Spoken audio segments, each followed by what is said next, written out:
So, this is the news story from the Ferdinand brothers. Rio and Anton have expressed their disappointment with the FA and the PFA over their actions, inverted commas, during the past year. This is what they've said. It's been a year since the incident at Loftus Road. During that time, some of the deep divisions that exist in football have been exposed. In the coming months, there will be ongoing discussions, we are sure, on finding a way forward. We intend to participate in these discussions, along with numerous other current and ex-professionals of all races, from the grassroots upwards across football community as a whole.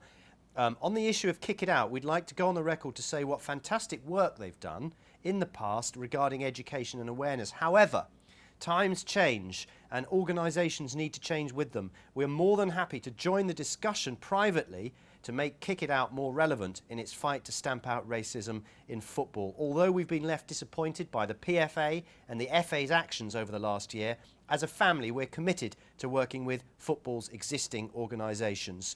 We will not be discussing publicly any issues connected with the case. We're now going to concentrate on playing football. Well, I know you've been heavily involved in all sorts of Kick It Out racism campaigns. What do you make of that statement? I'm really pleased because I think it's common sense and I think it's a really good statement. I think it tells the truth about what they've been through this year. They've had a horrendous year.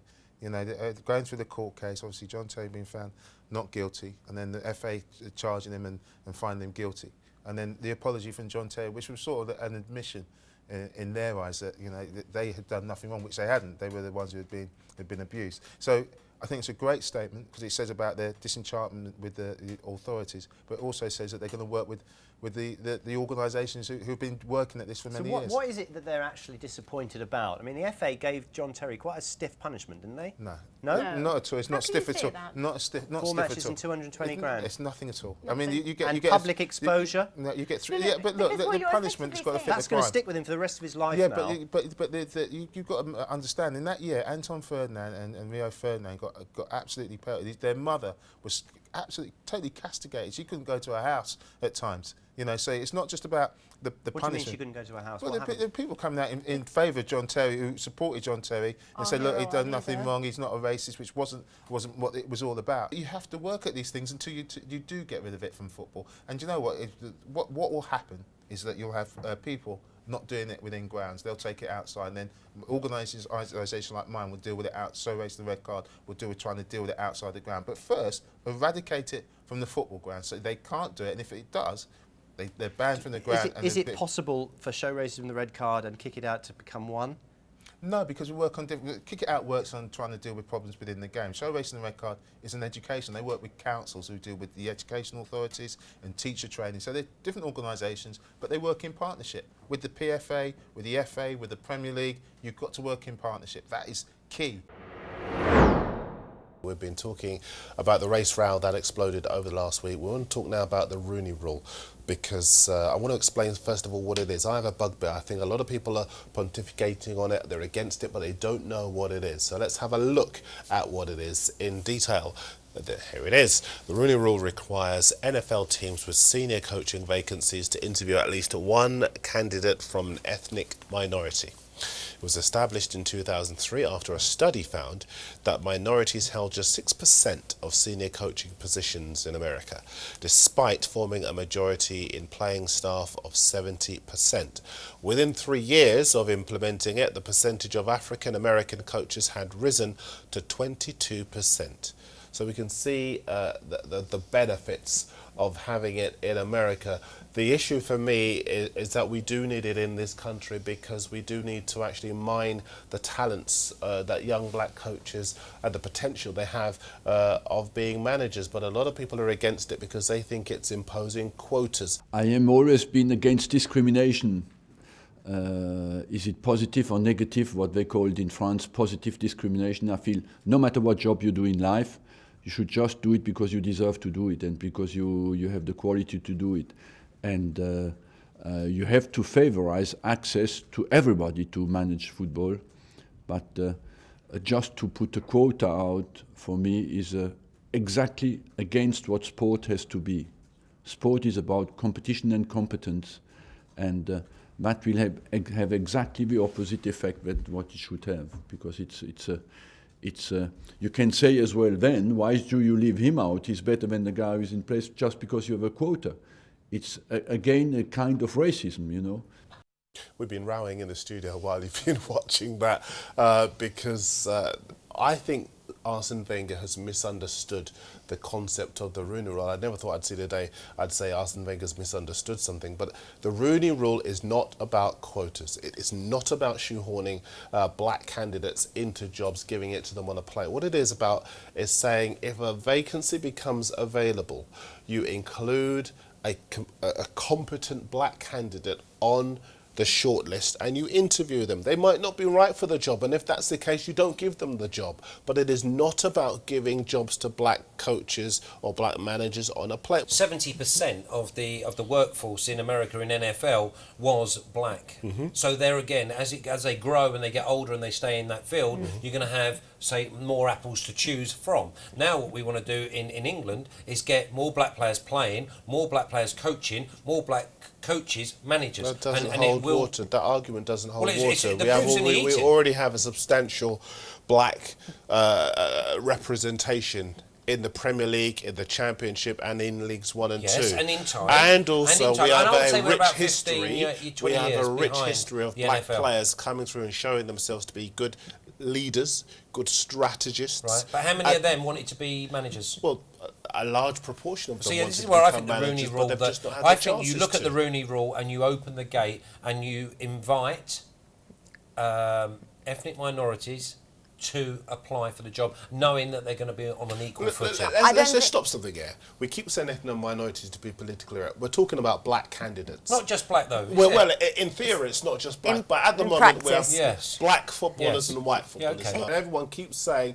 it's not about the colour of their skin. Sure. But where are the numbers in the Premier League? Where are the numbers in the Championship? And that's why I was inquiring before, do we know whether or not there's equal standing of black to white coaching candidates who are actually coming through the system? I can tell you of lots of players who have gone and taken their badges, like Barrett, Uge Ehiyog. I can tell you of Paul Davis. There are people who go, they take their badges, and then when they're done, they do not get the opportunity to get and I think this is where the management. Rooney Rule will come in, because it will be logged. All of a sudden, these people will be going, and it will show that they were given opportunities. Now, if in a year's time we're sitting here and we see that there's an increase of 50% on application, not on actually getting the job, but 50% on application, then there will be some that will go through. We're even talking about Paul Elliott becoming maybe the first black chairman. So we are moving down the right road. What I can't understand is somebody puts this forward. I would have thought football would just say, okay, everyone gets up in arms and says, why do we need this? What's this all about? Football is having to be dragged, kicking and screaming toward this. That's what worries me. Agreed. There is something inherent in football that they do not like change. Welcome back to Saturday Live. The three wise men in the studio with me, running the rule over all of the Premier League action set to begin at 3 o'clock. Now, Reading have yet to win in their last 6 matches, and they've yet to keep a clean sheet. Only one of 2 teams looking to do so. Here are the 2 teams that take to the field at the Madejski Stadium today in their game against Fulham. Flash. I'm going to sit on the fence, and I think it's going to be a low-scoring draw. The under-over market is quite interesting. It's very interesting. There's a lot of contrasting opinions in it. Some people fancy, a lot of people fancy over, and a lot of people fancy unders. Chris is right with the stats on the over 2.5 goals at 4 to 5. I like that.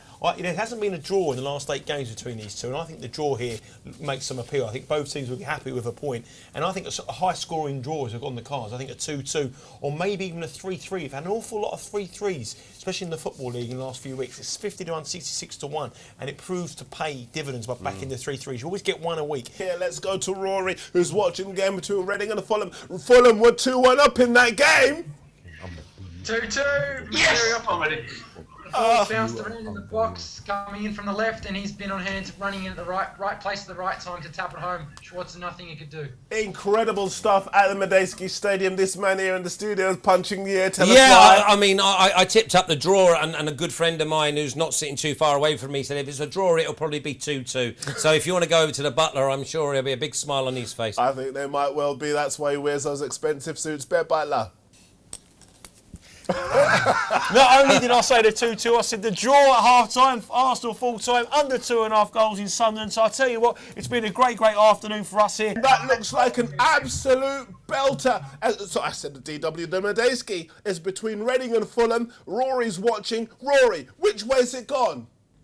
3-2 Fulham, Berbatov, just like you said before. Dimitar Berbatov, that man who does like to find space, he does like to play against Reading, and he does like to score against them too. It's 3-2 in that match with, 4 minutes to go? A huge finish. Can Reading rally again and come back and earn a point? Doesn't look that way at the moment, Flash. No, but someone again earlier on in the day did say have a little look at the 3-3 around the 50 or 66 to 1. Earlier on in the show, he said every so often in a season you get those freak results, the 3-3. I would be staggered if it were to happen, but it could well do because neither side can defend at the Medeski Stadium. Bet Butler, what do you think?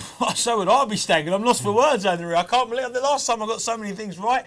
I don't know. I mean, years ago, Chris will give me the stat. It was Bay City Rollers were number 1. I tell you what, I mean, that is the game that's really turned things around on the in-running punting. The draw there was a 5-1 on-shot. Now Fulham are around about 1-10 shots. Everything's happened in the second half in that game. In-running betting at its best. Reading go odds on. The draw goes odds on. Fulham now big odds on. Can we get a draw and can we get a goal and get the 3-3 at 66 to 1? That's what we're hoping over here. I'll take you out for a pint if that happens. I'll expect you to pay. Oh, more than that. More than a beer. Don't worry about that. Quick one, just to let you you viewers know that if the Bet Butler tips a 66 to 1 shot, he's going to get. It wasn't even planned. It wasn't free. There's been a goal at the Medeski Stadium. Rory Flanagan is watching for us. I'll let him tell you. Rory's watching, he can't quite believe it. I'll tell you instead, because Reading have equalised. It's 3-3 in that match. Just as the Bet Butler told you earlier, it could well happen. Flash Gordon Watson, I cannot believe it.